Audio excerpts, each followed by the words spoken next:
Muy buenos días, señores. Vamos a comenzar con el seminario Diseño de vigas de acero. ¿Sí? Soy el ingeniero Alonso Quirós. Tienen el contacto en la parte inferior. Y bueno, la fecha hoy es 13 de enero. Vamos a comenzar, ¿sí? Muy bien, vigas de acero. Las vigas son elementos estructurales que soportan cargas transversales y además están sujetas a carga de flexión o bending, y una sustancial carga axial también está presente. Ahora, hay un tema ahí con el tema viga columna, que es considerado en el capítulo 6, no vamos a considerarlo en este capítulo. Hay un cierto grado de axial que está presente en cualquier miembro estructural, y en muchas situaciones prácticas este efecto es simplemente ignorable si el miembro se puede tratar como una viga, ¿no? O sea, finalmente lo podemos tratar como una viga si es que entendemos que el axial no es tan importante, ¿no? O sea, ¿qué quiere decir con esto? Que nosotros tenemos una viga, ¿no? Tenemos una viga. Entonces, pues vamos a tener algunas cargas transversales, ¿no? Si por ahí tenemos un axial y es muy pequeño, puede ser ignorable, ¿no? Ignorable, y simplemente vamos a hacer que esto se comporte como una vía sujeta a flexión, ¿no? No, está flexionada, ¿no? Listo. Las vías normalmente están orientadas horizontalmente, ¿no? Como ustedes pueden ver acá, ¿no? Pero no necesariamente eso es una obligación, pero sí mayormente lo están, ¿no? Eh, Un miembro estructural es considerado una viga si está cargado de tal manera que se le cause una flexión a la viga, ¿no? O sea, la deformada sea algo así, ¿no? Se flexione, ¿verdad? Comúnmente se usan secciones W, S, secciones M, ¿no? Estamos hablando pues de este tipo de secciones, ¿no? ¿No? Secciones wide flange, ¿no? ¿No? Secciones un poco más así también, ¿no? Esto va a depender ya de los requerimientos del tipo de diseño que se está haciendo en ese momento, ¿no? Y también M, ¿no? Canales son sometidos usualmente, los canales también son usados, ¿no? Las vigas build up, ¿no? De los plates, ¿no? Que se van formando con plates encima, ¿no? Son unos plates ahí. Eh, y en la forma de I también, box shapes, también tenemos box shapes, ¿no? ¿No? Tenemos acá la viga de acero, ¿no? Listo, ya está. Bueno, acá hablan acerca de que por algunas razones que vamos a discutir después, la doble simetría ayuda mucho al estándar de rolado, como las WMS shapes, que son las más eficientes, ¿no? ¿Qué quiere decir esto de la doble simetría? Tenemos una simetría dependiendo del eje simétrico que queramos tomar, ¿no? Acá tenemos un eje simétrico y acá tenemos otro eje simétrico, ¿no? Entonces, tenemos una doble simetría, porque si se dan cuenta acá tenemos pues, la simetría por acá y la simetría por acá. Entonces hay una doble simetría, y el texto habla de que evidentemente hay una eficiencia en este tipo de configuración geométrica de la sección transversal. Entonces eso es algo que se comenta acá, ¿no? Algunas vigas del ICC, la especificación, están en dos capítulos, ¿no? El diseño de miembros a flexión y el diseño de miembros a cortante. Algunas categorías de viga están cubiertas en esta especificación. En este libro vamos a poner los casos más comunes, ¿no? Y algunos casos especiales como el plate girder está en el capítulo 10. Eh, Dos tipos de cross section: a hot roll double symmetric I-shape and a welded double symmetric built-up I-shape. Entonces, ahí tenemos dos tipos especiales de vigas, ¿no? Que son roladas. Y el más usado, según esto, es el hot roll, ¿no? El de acá. Entonces, hay unos que son de welded shape también que están utilizados porque vamos a ver el tema de poder soldar algunos perfiles. Algunos perfiles no pueden ser simplemente comprados, ¿no? Porque tienen una configuración geométrica diferente. Entonces lo que hacen es formar con planchas, ¿no? Sueldan planchas, ¿no? Entonces acá, ¿no? Entonces se suelda, ¿no? Se suelda la plancha. Entonces acá también se suelda, ¿no? Acá también se suelda y pones una plancha más acá, ¿no? Entonces ya tienes tu plancha soldada y ya has creado pues tu sección, ¿no? Transversal. Y se les conoce como plate girders, ¿no? Para flexión, y el corte también va a ser después visto, es requerido las fuerzas resistentes, ¿no? Con el factor de load and resistance factor design, que como ya les había comentado alguna vez, tenemos dos métodos de diseño. El antiguo, bueno, no antiguo, pero digamos que el método con el que se diseñaba hasta cierto punto, que era el ACD, ¿no? Y ahora tenemos el RFD, ¿no? ¿no? Que básicamente uno es fuerzas admisibles y el otro es método de resistencia, ¿no? Entonces, muy bien, con esto vamos a llevar siempre al estado de casi rotura, ¿no? Al material, y es interesante, ¿no?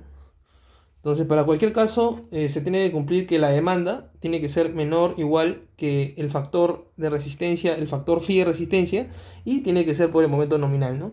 Entonces, tenemos ahí un tema, ¿no? Que siempre tiene que cumplirse esto de acá para que podamos decir que el perfil en sí cumple. Ya, es interesante. Vamos a la siguiente parte, ¿ya?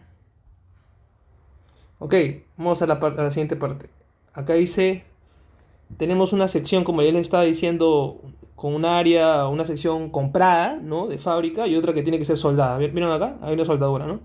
¿No? Entonces, es importante, ¿no? Hay que saber en qué momento vamos a tener que hacerlo en campo y en qué momento podemos pedirlo, ¿no? Eh, Casi siempre para gran minería de esos temas tiene que pedirse bastantes perfiles, ¿no? Una buena cantidad de perfiles. Entonces normalmente pues tenemos estos de acá, ¿no? Que ya vienen simplemente... Incluso las empresas grandes tienen ya su catálogo, por así decirlo, de perfiles más comunes y simplemente piden una muy buena cantidad de toneladas y ahí está, ¿no? Y eso ya está. O sea, estandarizan mucho sus diseños, ¿no? No usan uno para cada cosa, sino estandarizan. Entonces eso también hay que tenerlo bien claro, ¿no? Ahí tenemos todo el shape, ¿no? Muy bien, entonces para el diseño por esfuerzos admisibles tenemos esta fórmula de acá, ¿no? ¿No? Momento admisible tiene que ser menor que el momento nominal de la sección entre pues un factor que le pongamos, ¿no? O sea, así es como se manejaba, ¿no? Simplemente sacabas el momento nominal de la sección que tiene esto, ¿no? Y agarrabas un factor, lo castigabas y tenías un porcentaje, ¿no? Por ejemplo, 0,4 de este momento nominal y listo, se acabó, fin del asunto, ¿no? Ahí lo tienes, ¿no? Y incluso hablan acerca del ACE, ¿no? Y el factor que se utiliza es el 1,67, ¿no? Entonces tenemos el 1,67, ¿no? Eso, ¿cuánto da más o menos? A ver, vamos a sacar la cuenta rápidamente. A ver. Ta, ta, ta, ta, ta, ta, ta, ta. 1 entre 1,7. 0,60. Mira, 0, bueno, ahí está un poco más, ¿no? Pero 0,60 era la... Esto está errado. 0,60 es el esfuerzo admisible, ¿no? Que se le permite. ¿Sí? Dividiendo los dos sitios, pues ya esto lo divide entre lo que es el módulo de sección, que es una propiedad de la sección misma, ¿no? Tienes que ver la inercia y otros temas más ahí. Eh, Tienen lo que es la fórmula de los esfuerzos admisibles, ¿no? Justamente habla acerca de que el esfuerzo tiene que ser menor que el esfuerzo admisible de estrés, ¿no? O sea, el esfuerzo admisible de la sección, el esfuerzo máximo computado tiene que ser menor, ¿no? Y es interesante, ¿no? Porque de eso trata, ¿no? O sea, si se dan cuenta, es el método de los esfuerzos, entonces tenemos que hablar en tema de esfuerzo, ¿no? Podemos hablar de otra cosa. ¿Qué más? Bending stress and the plastic moment. To be able to determine the nominal moment strange, primero debemos examinar el comportamiento de las vigas a través de todo su rango de comportamiento, ¿no? Desde las caras muy pequeñas hasta las caras de colapso, ¿no? Considerando que estas vías acá están orientadas de una manera del eje principal mayor XX ax, o sea, acá tienes un eje XX ax, ¿no? Ahí está. ¿Y qué más? Desde la mecánica elemental tenemos que cualquier esfuerzo en cualquier punto puede ser encontrado con esta fórmula de acá, ¿no? El esfuerzo, ¿no? Que es el momento, ¿no? Entre la distancia y desde el eje y la inercia, ¿no? De la sección, ¿no? Esto lo tenemos por geometría, esto lo tenemos por geometría y esto lo tenemos pues por un análisis que hagamos de análisis estructural de la sección, ¿no? Entonces todo se puede hallar, ¿no? Entonces se puede hallar ahí fácilmente. Ok, ¿qué más tenemos acá? Tenemos una vía justamente sujeta a esto que les digo, ¿no? A dos cargas. Acá sí es un corte, acá tenemos de nuevo una vía y acá tenemos algunos temas acá con un diagrama pues de esfuerzos, ¿no? Porque está el FB que le decía, ¿no? Esfuerzos. Eh, el momento M y a través de la sección I es perpendicular a la distancia, dice acá, ¿no? O sea, el I, si se dan cuenta, es la distancia desde el eje neutro, está el eje neutro, y se va hasta la fibra que tú quieres su esfuerzo, ¿no? Es evidente que, claro, o sea, si tú tienes acá tu diagrama de esfuerzos ya, ¿no? Trabajado, y tú quieres hallar el esfuerzo acá, tu eje neutro está acá, entonces ahí es la distancia KY, Y acá pues va a estar el esfuerzo B, ¿no? Ese esfuerzo que tú quieres comparar, ¿no? Y listo, ¿no? Sí, sí, así de sencillo, ¿no? ¿Qué más? Ya. El IX es el momento de inercia del área de la sección con respecto al eje neutro, ¿no? Para un material homogéneo, el eje neutro coincide con el eje centroidal, ¿no? ¿Qué quiere decir esto? Que si tú tienes, por ejemplo, normalmente nosotros utilizamos el mismo material, ¿no? Entonces, si tenemos el mismo material, suena lógico que tengamos el mismo centroide con eh, el eje centroidal con el eje neutro. O sea, ¿por qué suena lógico esto? Porque, pues, imagínate, ¿no? O sea, el eje neutro viene dado justamente por las propiedades de la sección. Entonces, si el material es homogéneo para acá y para acá, estamos entendiendo, pues, de que las dos zonas van a ser iguales, pues, ¿no? No sé si me entiendes, o sea, no iguales, ¿ya? Pero, o sea, son iguales en geometría, pero también son iguales en material. Entonces, eso hace que el eje neutro coincida con el centro geométrico, ¿no? Eso tiene sentido, ¿no? ¿Qué más? A ver, vamos acá.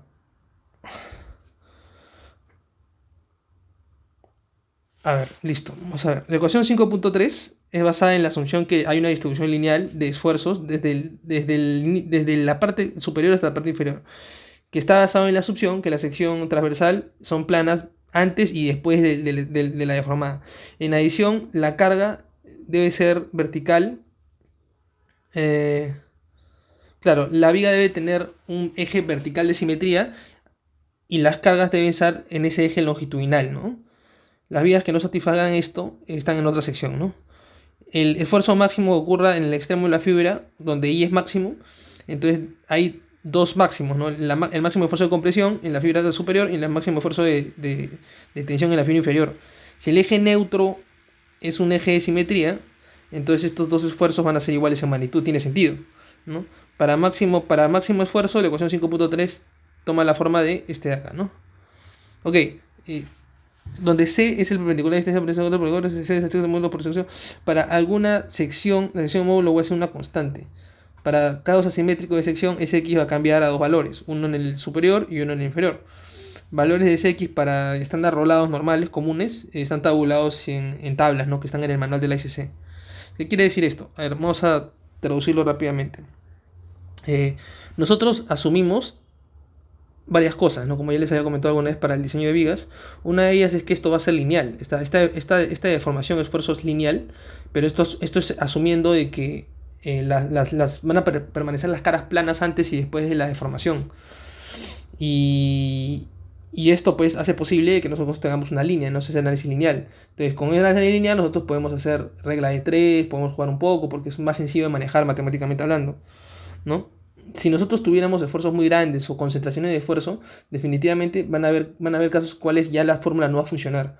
¿Por qué? Porque la fórmula está pensada en de que hace un análisis lineal, ¿no? Entonces, si no es así, si no se cumplen esas hipótesis, vamos a tener casos especiales y vamos a tener que hacer un análisis FEM, que es un análisis diferente, ¿no? En el cual se va a tener que modelar toda la vida y poner pues las cargas puntuales que están haciendo que nuestra vida se comporte de una manera distinta a lo esperado, ¿no?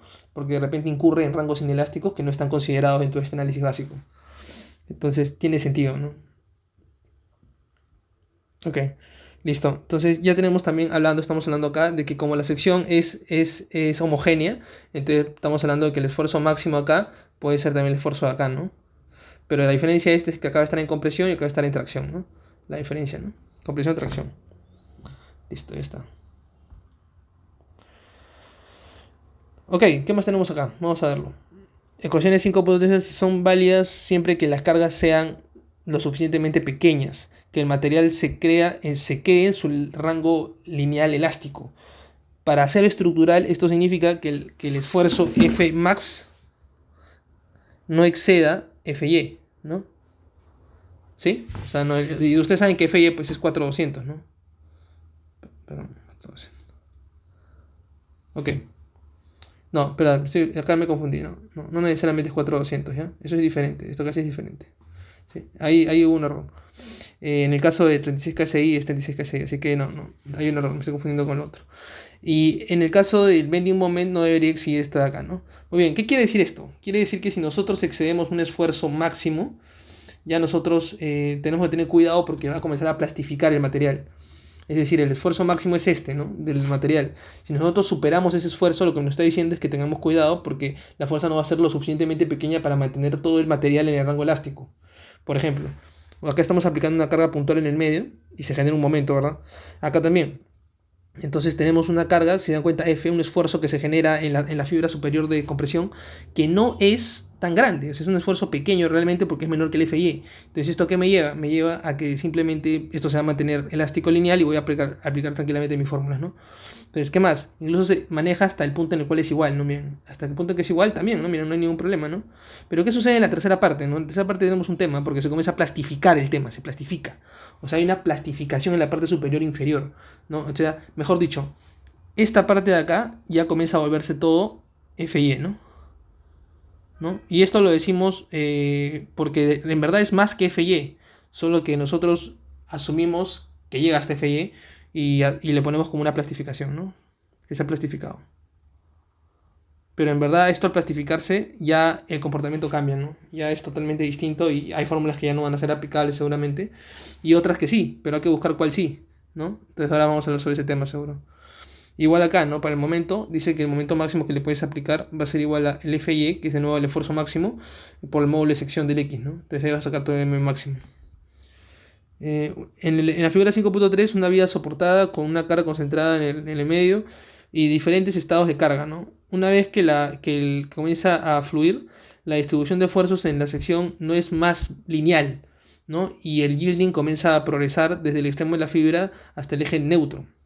Al mismo tiempo, la sección que ya llegó al yielding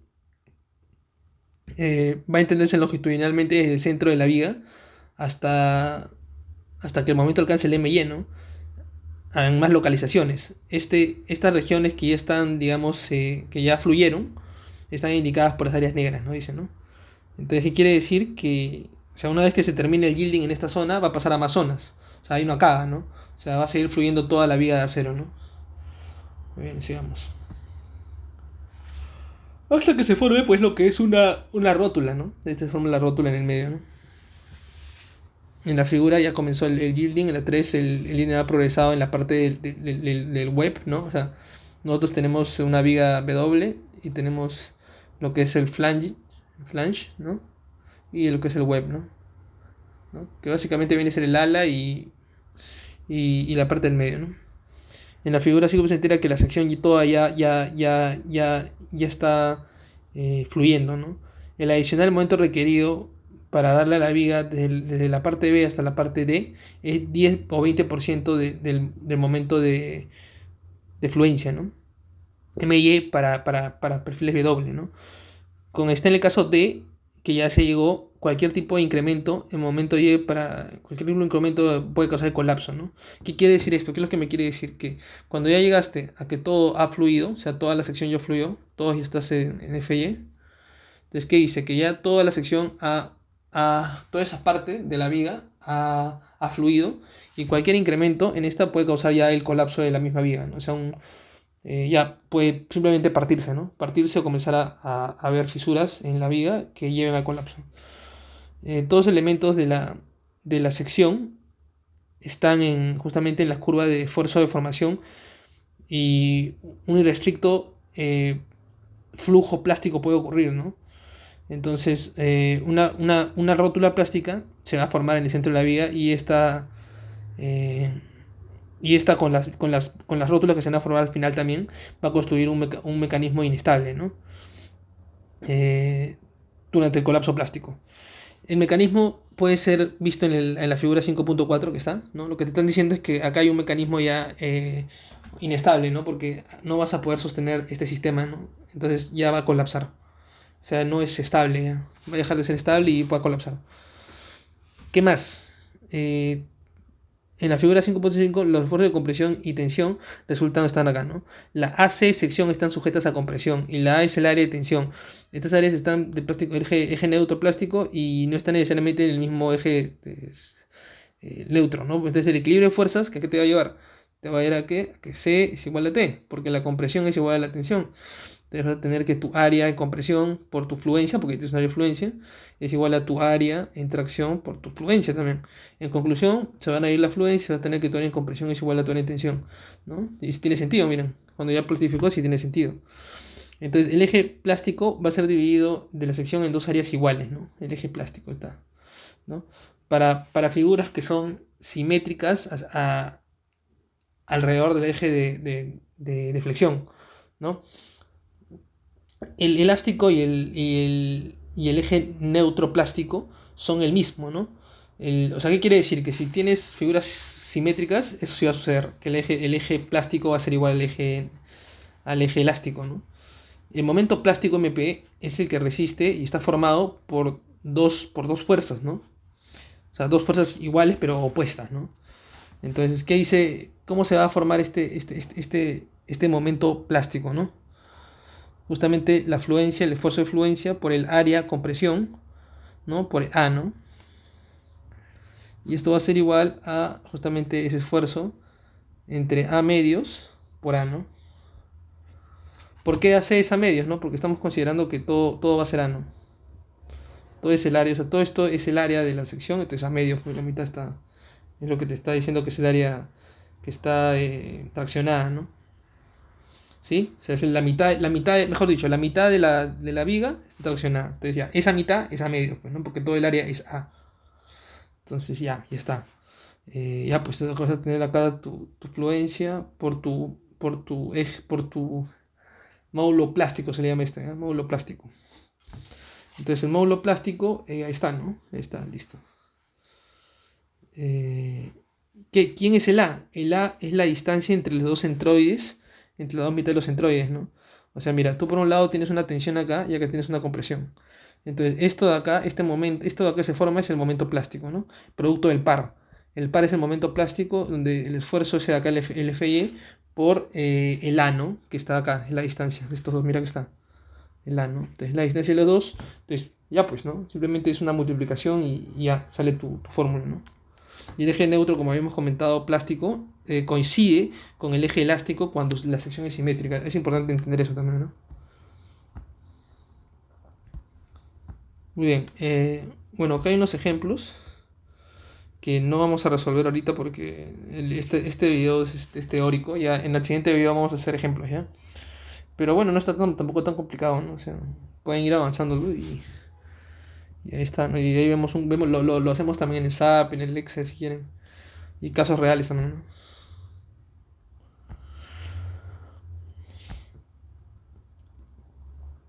La estabilidad, ¿no? Acá hablan acerca de la estabilidad.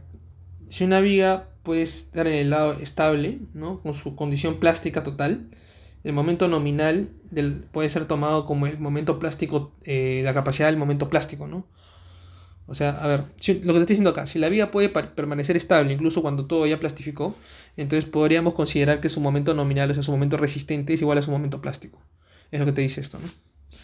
De otra manera, Mn tiene que ser menos que Mp, ¿no?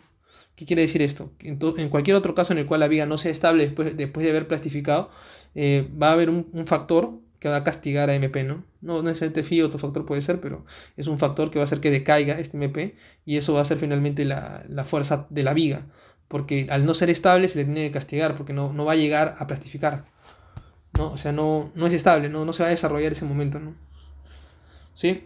Eh, con un miembro en compresión inestable que no puede ocasionar una falla local, ¿no? El overall buckling está ilustrado acá, ¿no? O sea, te voy a decir lo que sucede acá. Vamos a explicarlo bien. Ya, mira, este es bien, en verdad, bien, bien interesante, ¿eh? Lo que sucede es esto, ¿no? Lo que sucede es que nosotros cuando tenemos una viga W, entonces vamos a tener un tema ahí porque tenemos una zona que está comprimida y una zona que está traccionada. Entonces, ¿qué sucede? Que esta compresión de acá va a llevar a ciertos efectos a la parte superior de la viga. Como ejemplo, la compresión excesiva de un miembro alargado puede llevar a que esto falle por lo que es el flexural buckling o lateral torsional buckling, ¿no? Que es el LTB, ¿no? Son maneras de falla de elementos que están en la compresión, ¿sí? Yo no he hablado de ese tema porque asumo que ustedes ya lo han visto, pero si no lo han visto igual, de repente por ahí hago algo y para que se acuerden. Pero sí, o sea, los miembros a compresión tienen patologías de falla o métodos de falla, o modos de falla, perdón, que tienen que ustedes sabérselo. Y estos modos de falla, ¿cómo se arreglan? Pues simplemente evitando que haya un volteo en el patín, ¿no? ¿Cómo haces esto? ¿Cómo lo haces eso, ingeniero? Pues se le coloca, pues, ¿no? Unos cross frame o unos diafragmas, ¿no? Y con esto ya arriostras al patín superior, que lo que quiere hacer es voltearse. Se va a querer voltear un poco. Se va a querer voltear de costadito. Por eso se llama lateral torsional buckling, ¿no? Porque es torsional, o sea, se va a torcer, ¿no? Y ustedes dirán, ¿y esto de qué me sirve lo que me has dicho? Me sirve porque el lateral torsion buckling lo que va a hacer es disminuir la capacidad de la sección. ¿Por qué? Porque tu sección, al querer plastificarse totalmente, no va a plastificarse justamente porque va a suceder antes la torsión. Se va a torcer antes, la sección se va a torcer antes. Entonces, para que no se tuerza, tú tienes que arriostrar esto de acá. Lo arriostras, ¿no? Para evitar, ya no hay torsión, ya chévere. Entonces, va a llegar a desarrollar todo su momento plástico, ¿no? Pero si es que sí, no lo arriostras, ¿qué va a suceder? Que esto se va a torcer antes. Entonces, no vas a poder desarrollar todo el momento plástico que debería desarrollar. Es el tema, ¿no? Vamos a leer un poco, ¿eh? Compresión, en la región de compresión es análoga a la columna y de manera similar a la columna va a fallar, va a pandear, es un pandeo, ¿no? Si el miembro es lo suficientemente esbelto, ¿no? Pero diferente a la columna, la parte de compresión de una sección está restringida por la parte de tensión, ¿no? Eso también es bueno, ¿no? Y justamente el flexural buckling está acompañado siempre de la torsión. Y una forma de inestabilidad se llama el lateral torsional buckling. Lateral torsional buckling can be prevented by bracing the beam against twisting at sufficient close intervals. ¿No? O sea, como les dije, tenemos que evitar que eso suceda así, ¿no? Arrostándolo. Esto puede ser con dos tipos de estabilidad bracing estables, ¿no? O sea, estabilidad mediante bracing, que es el lateral bracing, ¿no? En el 5.9b, lateral bracing. Y, ok, ¿qué más? El torsional bracing, ¿no? Representado en la 5.9c, ¿no? Este es el torsional bracing entonces, ¿no? Y este de acá es el torsional bracing. Y acá tienen el a ver. Ok, bracing también, que este es el lateral bracing, claro, este es el lateral bracing de acá, que simplemente coges las alas y ya pues no pasa nada, ¿no? Aseguras las alas, ¿no? Las dejas quietas, de alguna manera evitas que se muevan. Y lo otro es arrastrando acá, pues, ¿no? Con diafragmas también.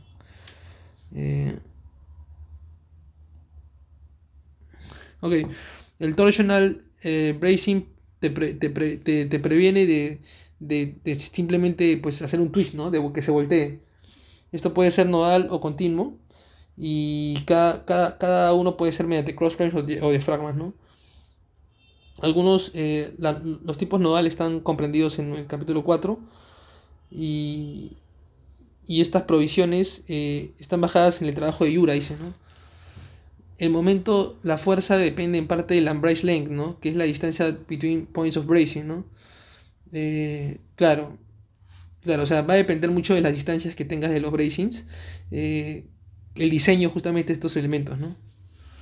Bueno, como sea, la viga puede sostener un gran momento y desarrollar todo su momento plástico, pero esto va a depender mucho de que tú puedas mantener la integridad de la sección transversal, ¿no? Esa integridad puede ser perdida si una parte se comprime de la sección y pandea, ¿no? Este tipo de pandeo puede ser en la compresión del ala, ¿no?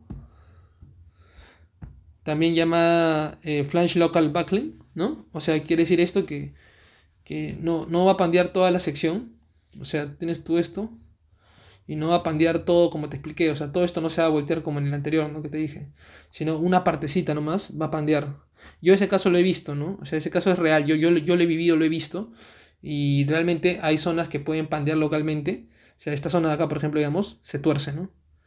¿No? O esta zona de acá se tuerce, entonces hay un pandeo local. El pandeo local afecta también la estabilidad de la estructura y hace que falle, solo que mucha gente no lo considera, no lo llega a realizar a veces por flojera o porque se olvidan, no sé, pero eso también comprende que muchas columnas de acero fallen, ¿no?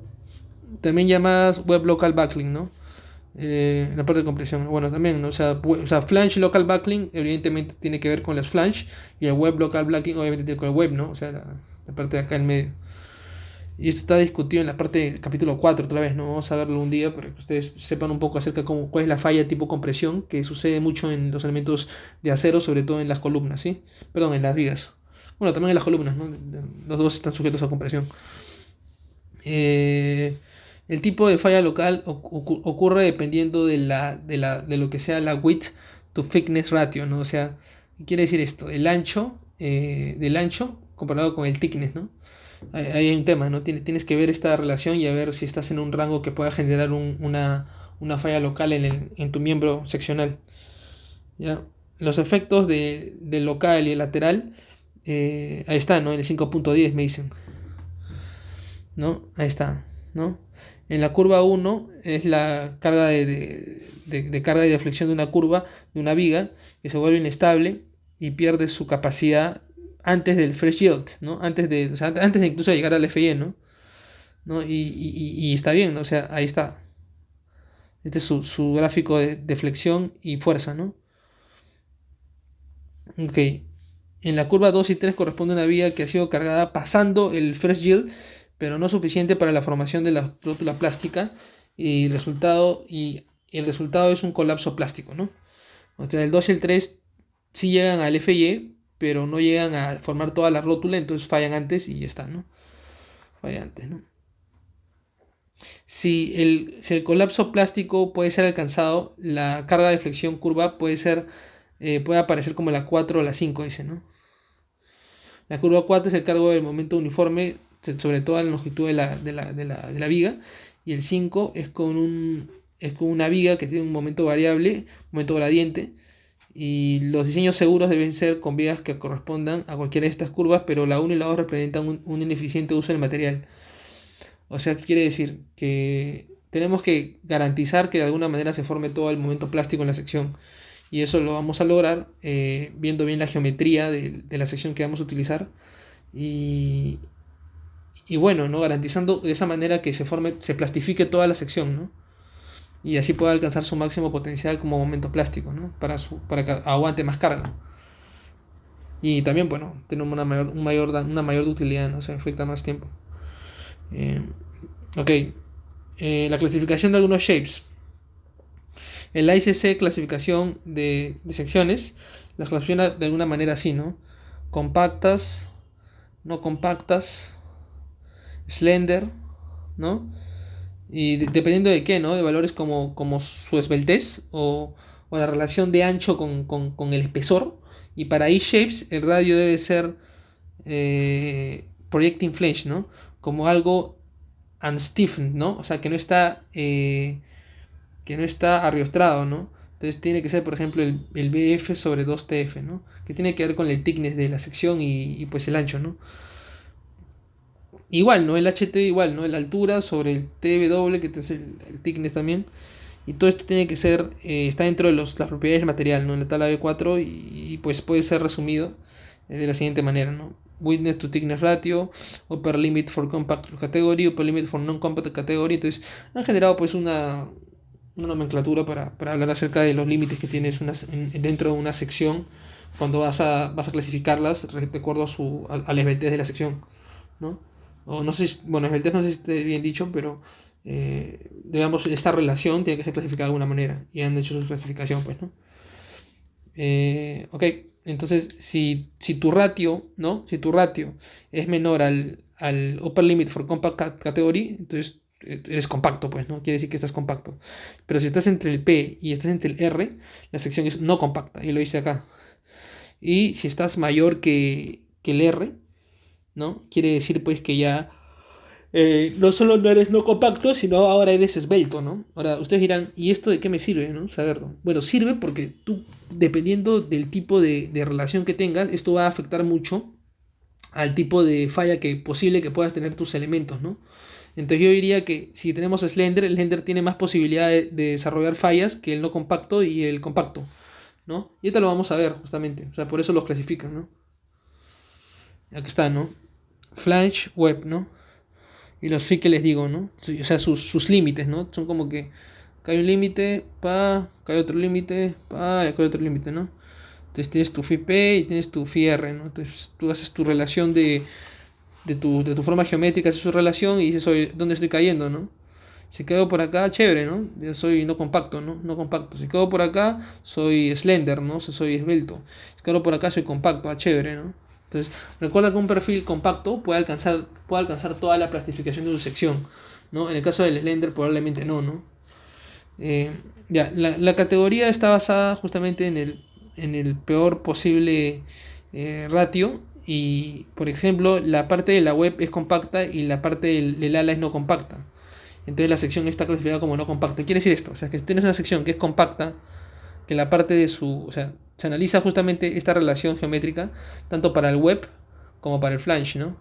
Entonces dice, si el web te sale que es compacto y el flange te sale que es no compacto, entonces como resultado tu sección toda es no compacta, ¿no? Entonces es importante saber eso, ¿no? Porque según la compacidad o sea compacto o no compacto, vas a llegar a usar cierto tipo de fórmulas que van a ser útiles. Esfuerzo de flexión para secciones compactas. Primero está hablando de las compactas, ¿no? La viga puede fallar alcanzando su momento plástico y volviéndose totalmente plástica, y puede fallar por lateral torsion buckling, flange local buckling y web local buckling, ¿no? Entonces, te puede ser elástica, inelástica, elástica, inelástica, elástica, inelástica, ¿no? Entonces, tenemos estos tres puntos acá, ¿no? Entonces, ahí está. Si el máximo esfuerzo el máximo esfuerzo es menor que el proporcional al límite, entonces el buckling ocurre, ¿no? Y la falla se dice como elástica, ¿no? ¿Sí? Ok. De otra manera, pues es inelástica, ¿no? Ok. Y eso está en la teoría de columnas, ¿no? Para la conveniencia, la primera categoría de vigas, ¿no? Es compacta, no compacta o esbelta, ¿no? La discusión de esto, dos tipos de vigas, hot rolled die shapes, bend strong and load on the plane of the weak axis, and channel bend board strong as another loader for the shear center for strain against twisting. The shear is the cross section, rush which no supershells must be seen the fingers to bend without twisting, emphasize with one a shear the witness track. Muy bien, este simplemente son categorías de perfiles rolados que tenemos que verlo luego, ¿no? Los perfiles rolados son perfiles en frío, ¿no? Que son trabajados de otra manera. Y se utilizan en otras partes también de la estructura, ¿no? Entonces vamos a comenzar con los perfiles compactos, definidos en aquellos cuya web está continuamente conectada a los flanges, ¿no? Y estos satisfacen ciertas relaciones que ya habíamos hablado, ¿no? Las relaciones de su geometría. Entonces, ¿qué te dice acá, no? Que esta geometría tiene que ser menor que esta, ¿no? Esta geometría tiene que ser menor que este ratio, ¿no? El criterio de la web coincide con los estándares de I y C listados en el manual, ¿no? ¿Para qué? Para tipos de acero FIE menores que 65 KSI, ¿no? De fluencia. En la mayoría de los casos, solo el ratio del flange tiene que ser chequeado, ¿no? O sea, lo que te dice es que casi siempre cumple, ¿no? Casi siempre cumple. Entonces hay que saber eso, ¿no? También podemos certificar algunos requerimientos de flange. Esto puede ser calificado como compacto. Los elementos no compactos son identificados de dimensiones y propiedades con su footnote. O sea, tienen ahí una anécdota. Cuando tú vas al manual, los no compactos tienen una F, ¿no? Los miembros que están en compresión tienen diferencia de criterio que los elementos que están a flexión. Entonces, una forma puede ser compacta por flexión, pero esbelta por compresión. Muy interesante, ¿no? O sea, hay una clasificación a los miembros, o sea, llámese pues, a las vigas, digamos, a las formas, tanto para si lo queremos analizar como flexión o si lo queremos analizar como si lo queremos analizar como compresión, ¿no? Entonces, hay diferentes tipos de clasificación. Con esto me refiero a los límites, ¿no?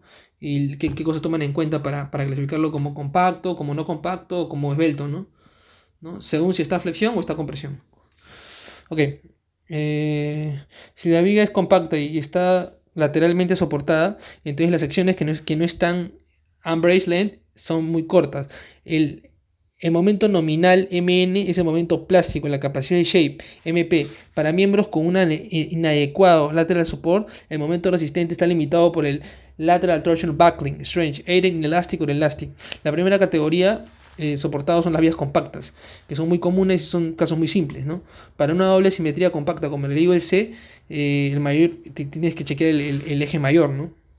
Y justamente te dan la fórmula pues, el momento plástico es igual al momento nominal porque se va a desarrollar todo por tensión compacta, ¿no? Y está arrostrada correctamente, ¿no? Entonces, ¿qué más, no? Sabemos entonces que el momento plástico, luego de esto, por fórmula que ya lo hemos desarrollado anteriormente, es el esfuerzo en Y justamente por el módulo plástico en Z, ¿no? Bueno, el módulo plástico, le dice un Z, ¿no? Bueno, como les había comentado, yo no voy a hacer ejemplos todavía porque quiero dejar la teoría clara y ya lo haremos después.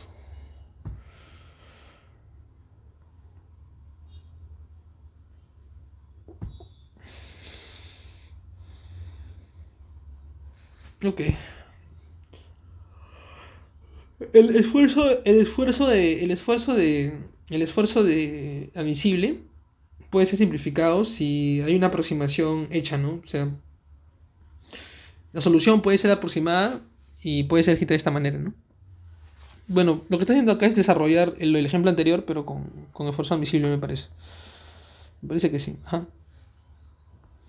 No nos interesa eso por ahora.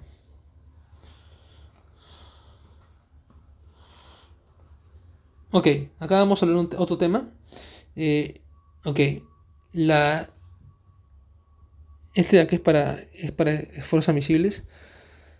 También acá. Esta aproximación es útil cuando se diseñan compactos superiores a no, esta tiene que ver con otra manera de hacerlo más simple, los análisis cuando tenemos esfuerzos admisibles. ¿Ya? Bueno, ok. La ecuación para el análisis teórico. Bueno, acá lo que les decía, ¿no? La figura, o sea, el momento plástico, la capacidad de momento plástico va a variar según qué, ¿no? Si es un análisis elástico LTB, un inelástico LTB o un no inestable, ¿no? Entonces tenemos el MR y el Compact Shapes, ¿no? Entonces estos valores de LP, de LM y LB son tres factores distintos que pues justamente me van a definir si la sección va a comportarse elásticamente, inelásticamente o no es estable, ¿no? Entonces, ¿qué quiere decir esto? O sea, no hay inestabilidad.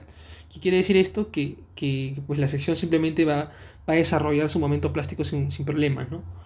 Pero si va a fallar elásticamente, entonces quiere decir que no va a desarrollar no va a desarrollar momento, pues no va a ser menos, mira.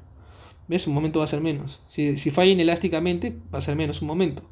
Si no hay inestabilidad posible, entonces el momento plástico va a ser desarrollado completamente y la sección es compacta, ¿no?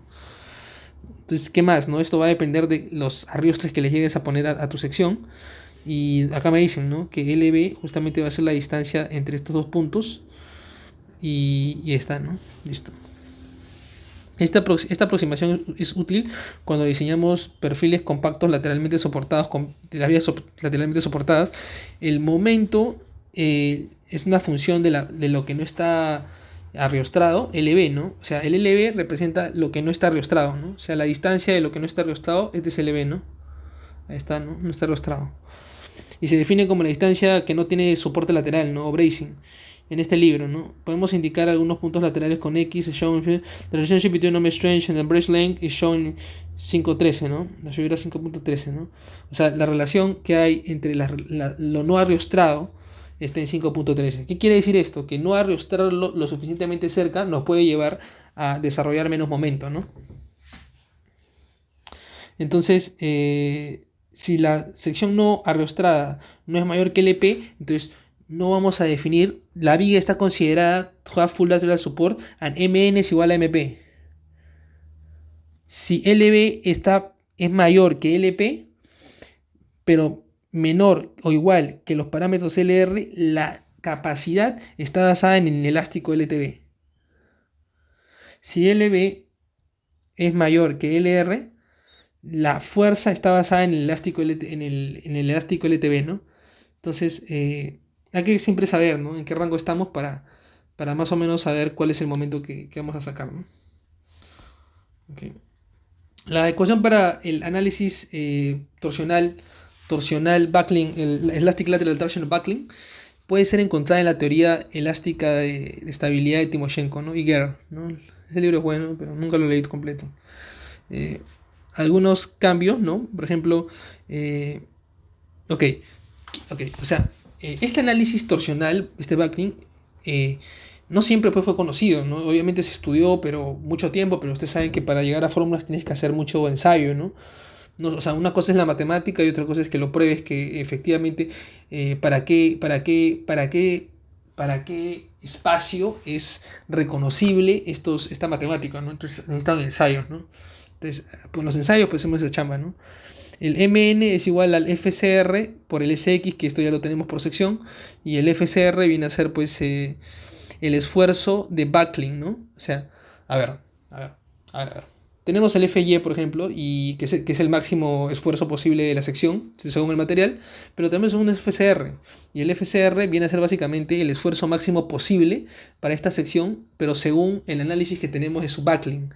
O sea, qué tan arrastrado está, cuál es su momento de inercia, cuál es su módulo de corte, y hay una constante torsional también que va a entrar, ¿no? Entonces, mejor dicho, en pocas palabras, va a ser menor, el FCR es menor que el FY, ¿no? Y ahí está el castigo, ¿no? O sea, está castigado porque el momento nominal va a ser menor. O sea, antes teníamos que el momento nominal iba a ser FY por SX, ¿no? Entonces perdón. Entonces, estábamos felices porque va a resolver toda su capacidad, pero me están diciendo ahora que este FY no va a ser FY, sino va a ser un FCR, ¿no? Si es que tuvieras el caso del Lateral Torsional Buckling, ¿no? Entonces, va a disminuir esto, ¿no? Se va a hacer menor. Entonces, va a tener un momento nominal que va a ser menor que el momento nominal 1, ¿no? Que teníamos antes, ¿no? Y este momento nominal nuevo es porque le está siendo afectado porque el factor de buckling está presente, ¿no? Está acá, la fórmula. ¿Qué más? Las constantes J, G, Z son definidas en el capítulo 4. Ya, todo esto son constantes, ¿ya? Todos son constantes y tienes que llegar en tablas, así que no hay mayor ciencia ahí. Muy bien, la zona que no está uniforme, esto contado con sensores. Está también, ¿no? Ahí está. Otra vez de nuevo lo mismo, misma fórmula, ¿no? Dice acá, esta ecuación es válida siempre y cuando todo el momento esté, o sea, toda la longitud que no está, que está embraced, ¿no? Está uniforme, ¿no? No, eso va a depender del factor CB, ¿no? Que se va a explicar luego también, ¿no? Ok, listo, sigamos. Entonces, el SB y esto de acá, ¿no?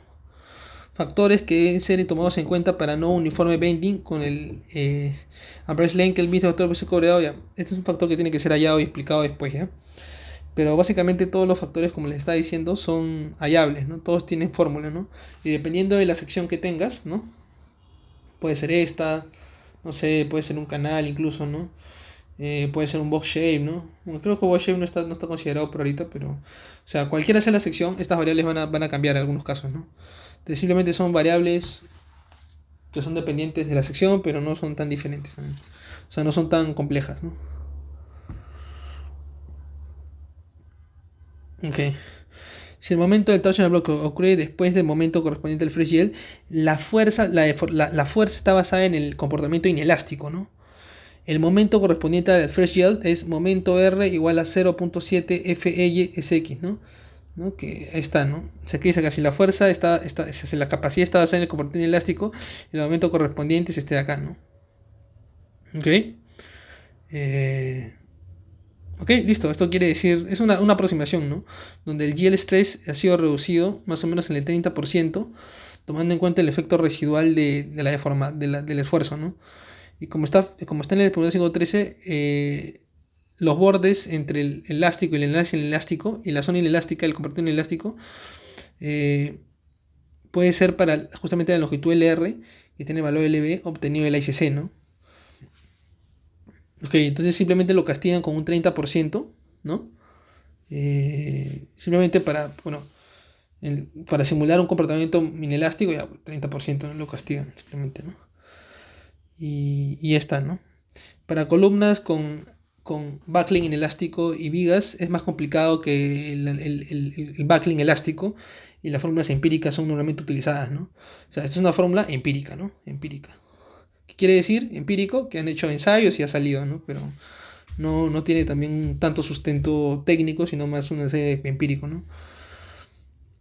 Entonces, ¿qué dice? Que para tomar en cuenta los esfuerzos residuales, ¿no? El 0.7 fs es lo que tenemos que tener, ¿no? O sea, ¿qué quiere decir esto? Que una vez que una sección ya, ya pasó el backlink, tiene que ser castigado para tener en cuenta cuánto es ahora su momento, su capacidad real, ¿no? Su capacidad real, ¿no? Entonces hay que utilizar eso ahí, ¿no? Bueno, algunos resúmenes pues de todo lo que son las fórmulas que tenemos que utilizar para hallar la capacidad de flexión de nuestra viga de acero, ¿no? Tenemos esta fórmula de acá, esta de acá, esta de acá, bueno, sencillas, no simplemente tenemos que recordarlas. Un Excel. Bueno, como les dije, no vamos a desarrollar nada de ejemplos en esta vez. ¿Qué más? Si el momento está en una sección LB uniforme y no hay un gradiente, entonces el CB es 1, ¿no? Si hay un momento gradiente, el valor de CB está dado por esto de acá. ¿No se acuerdan que habíamos hablado de un CB? Bueno, el CB tiene que ver justamente con eso, ¿no? Si hay un gradiente de momento, ¿no? O si está simplemente uniforme, pues es 1, ¿no? ¿Qué quiere decir exactamente con gradiente de momento y todo este tema, ¿no? Incluso me dan tres valores, ¿no? Que es el MA, MB, MC y M máximo, ¿no? Entonces, de repente me están hablando de una suerte de puntos, ¿no? Y sí, parece que sí, ¿no? Porque justamente el CB tiene que ver con la distancia no arriostrada, ¿no? Por ejemplo, en este caso acá, toda esta zona de acá, el caso de acá, 1.30, ¿no? O sea, el CB aumenta, miren, el CB aumenta, 1.32, está bien, ¿no? 1.67, 2.27, ¿no? CB1 dice acá, ¿no? CB 1.67, ¿no? Y aquí está, ¿no? O sea, según el CB que tú tengas, vas a tener una capacidad de momento plástico, ¿no? Entonces, si tienes menos CB, vas a tener menos capacidad de momento plástico, ¿no? Entonces, acá y acá. Entonces, menos momento. eh, Compact shapes, ¿no? Listo. Ok. No hay mayor ciencia ahí, ¿no?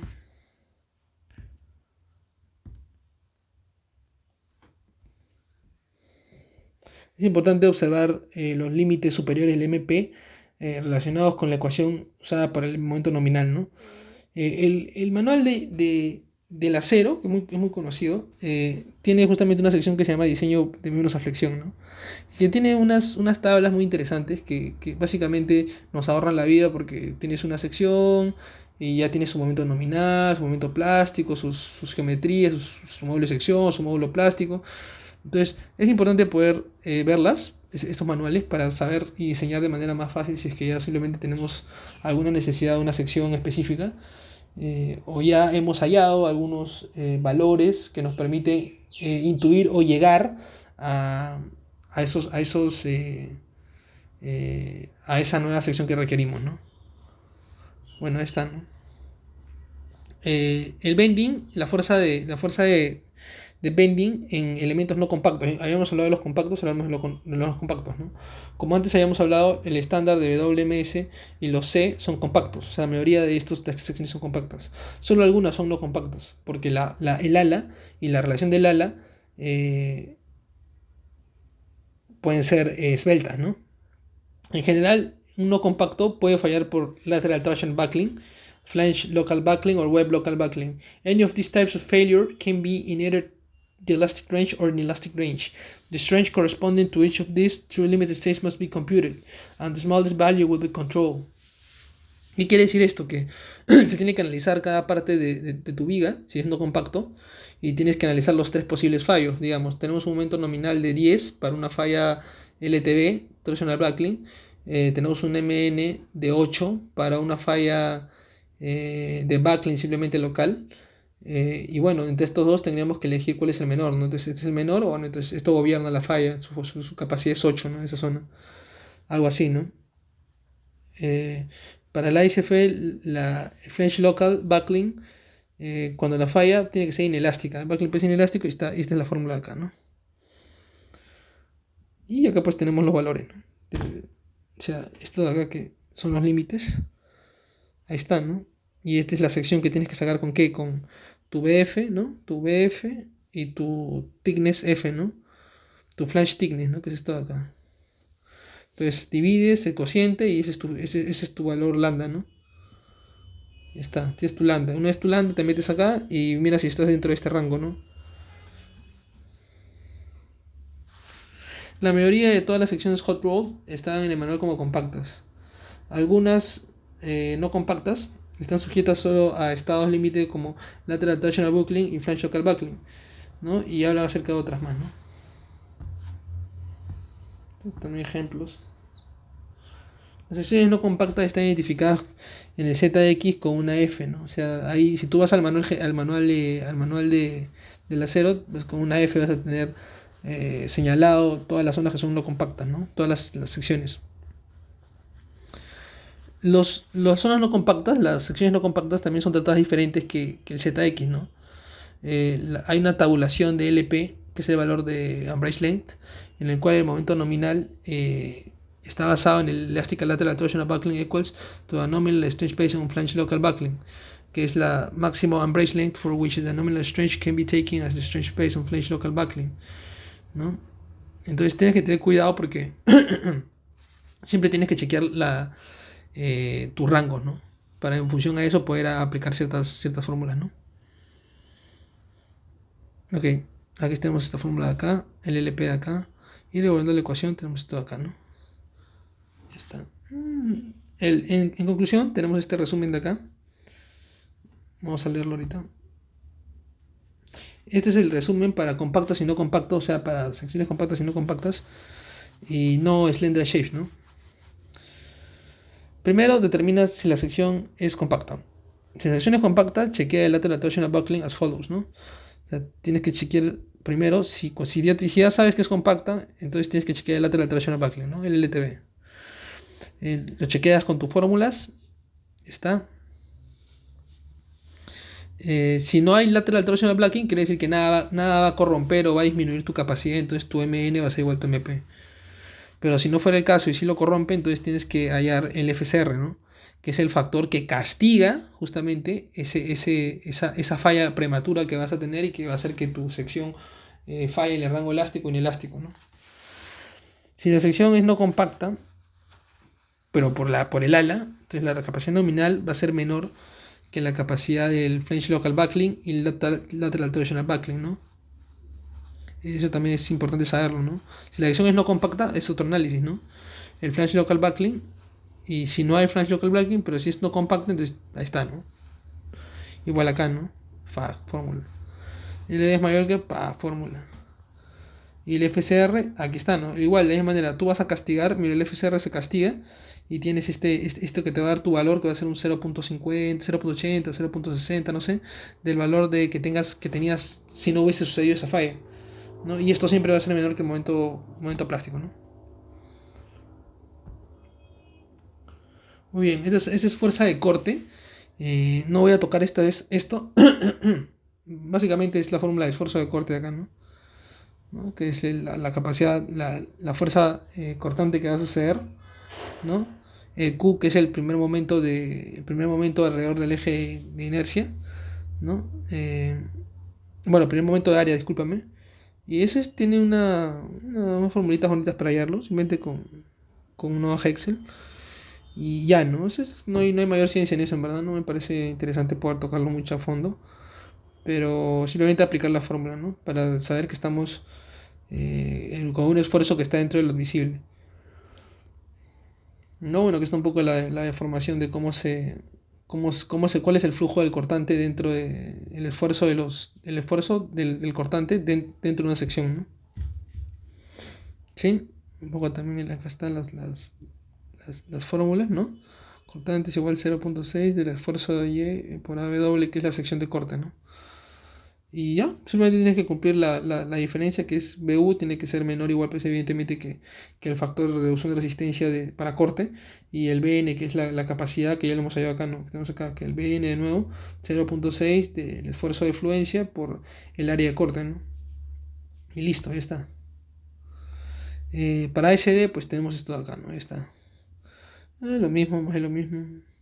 Bueno, para cada sección pues tiene algunos adicionales que tienes que tener en cuenta, ¿no? Pero no es nada de otro mundo. Son adicionales y no van a complicar tanto. Muy bien, pero el tema de Flat Gear es otro tema también. Ese es el block shear, ¿no? Cuando estamos hablando de secciones que vamos a colocar pernos, vamos a pernarla, tenemos que hallar la resistencia nominal de la sección, ¿no? Y hay un método que se llama bloque de corte, ¿no? Entonces, es otro tema, la verdad, que no tiene mucho que ver Tiene que ver, claro, porque vas a conectar vigas, pero no quiero hablar mucho de ese tema ahorita porque no... Es largo, es bien largo, la verdad, y sí, requiere un tiempito y pasar un ejemplo que sea. Ok, la deflexión sí me interesa hablar un poco tal vez. En la edición, para estar, o sea, en la edición del todo el método de resistencia que hemos desarrollado, la estructura debe ser servible, o sea, debe estar en servicio, servicio debe ser usada en servicio sin problemas, ¿no? La serviciabilidad de una estructura está condicionada, o sea, performs satisfactorily, y no causar un disconfort o una percepción de inseguridad a los ocupantes o usuarios de la estructura. Para una viga, being serviceable usually means that the formation prior vertical sag of deflection must be limited. Excessive deflection is usually an indication of very flexible being, which can lead to problems with vibration. The deflection itself can cause problems if elements attached to the beam can be damaged by small distortions. In addition, users to structure may view large deflection negatively and wrongly assume that the structure is unsafe. For the common case of the simple support, uniformly loaded beams, such as that in figure, esta es la máxima deflexión que tenemos, ¿no? La máxima deflexión disponible para que no tengamos problemas de serviciabilidad. Entonces es esto W que viene a ser pues la carga repartida que se le está considerando, la longitud de la viga, y entre pues la EI, que no es más que considerar su geometría y su material, ¿no? La fórmula de deflexión varía del tipo de vigas y el tipo de condiciones, ¿no? Y puede ser encontrado en la parte 3 también. Dicen que en la zona donde dice diseño de flexión, ahí hablan sobre eso en el manual. Para situaciones inusuales, los análisis analíticos como los métodos de trabajo virtual pueden ser utilizados, ¿no? La deflexión es un estado de servicio, ¿no? No un estado de resistencia. O sea, mejor dicho, la deflexión siempre se ha computada o estudiada con carga de servicio, es decir, dead más lift, ¿no? No estamos hablando de que tú mayores esto a una carga de resistencia para hacer un LRFD, ¿sí? El límite apropiado para una máxima deflexión depende de la función de la viga, ¿no? El daño que vaya a causar de acuerdo a esa deflexión. ¿Qué quiere decir? Que una viga se debe deflectar más definitivamente en un entorno industrial que en un entorno de una casa, por ejemplo. Pues si tú ves una viga que se deflecta mucho en una casa, vas a tener mucho miedo, pero en una fábrica probablemente nadie ni lo note, ¿no? Entonces, eso se refiere al libro, ¿no? O sea, qué tan viable es que nos importe una deflexión en una industria, por ejemplo, y en una casa, ¿no? Que la gente está habitando y pasan todo el día, gente, ¿no? Oficinas. Entonces eso va a depender de eso, ¿no? Más discusiones lo vemos en otros lados y hay una fracción de, por ejemplo, L entre 360, ¿no? Una fracción interesante, ¿no? Mira, algunas veces límites como 1 pulgada suelen ser apropiados, ¿no? Pero los límites están dados normalmente por... o sea, a ver, esta fórmula que les di acá es para hallar la deformada de una viga simplemente apoyada y ya, ¿no? Es un método analítico, ¿no? Entonces, ¿qué te dice? Que L entre 360 es el límite que es un límite interesante. Por ejemplo, si tienes 3 metros de una viga y tú lo divides en 360, pues ahí vas a tener pues tu 3 entre 12, 1 un cuarto, y esto va a ser más o menos 0,25, ¿no? Centímetros, digamos, ¿no? Entonces, esa es la cantidad que tú deberías deformarte como máximo, y tú puedes hallar esa deformación con este método analítico porque te han dado la fórmula, ¿no? Pero es un método analítico, ¿no? No tiene otras consideraciones adicionales. Entonces podríamos hacerlo por elementos finitos también, pero habría que ver si nos conviene y si tenemos tiempo, ¿no? Ahora, ¿qué te dice acá? Como le dije, ¿no? Dependiendo de qué estés haciendo, va a depender la deflectada máxima que vas a tener, ¿no? Hay una máxima deflexión por carga viva, una máxima deflexión por carga viva y muerta, y una máxima por snow or wind load deflection, ¿no? Entonces, International Building Code nos da algunas cosas típicas que nos van a ayudar con ese tema, ¿no? Ok, algunas veces esto es contradicho por algo llamado cambering, ¿no? ¿Qué es el cambering? El cambering es subir un poco la viga, ¿no? Hacerles un... bueno, hacer una deflexión, pero para la parte superior, cosa de cuando esto se deflecte, ya no se deflecte tanto como antes, ¿no? Como si hicieras un pretensado, ¿no? Algo así, ¿no? O sea, esto va a subir y cuando venga la carga, simplemente como esto ya estaba subido, como le has aplicado una prefuerza, esto se va a nivelar y ya no se va a deflectar tanto como antes, ¿no? O sea, tú tenías planificado que esto se iba a deflectar así, entonces tú le has puesto así tu viga con un camber y cuando venga la carga, esto va a deflectar pero a la mitad. O sea, no se va a deflectar hasta acá, sino a la mitad. Uno, ¿no? Y acá 2 vas a llegar a 1 y no vas a llegar a 2 porque le has hecho un camber, ¿no? Es la curvatura opuesta, en la dirección opuesta de la cara muerta y puede ser acompañada pues de la deflexión del acero en flexión con o sin calor, ¿no? Cuando la carga muerta es aplicada, la curvatura es removida, ¿no? Y la viga se pone a su nivel. ¿Sí? Ok. Sencillo, ¿no? Listo, ok. Entonces tenemos el diseño que ya hemos hablado sobre eso.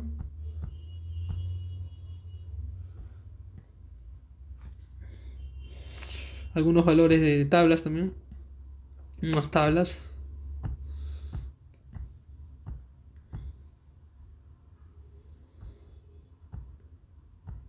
Diseño de tablas.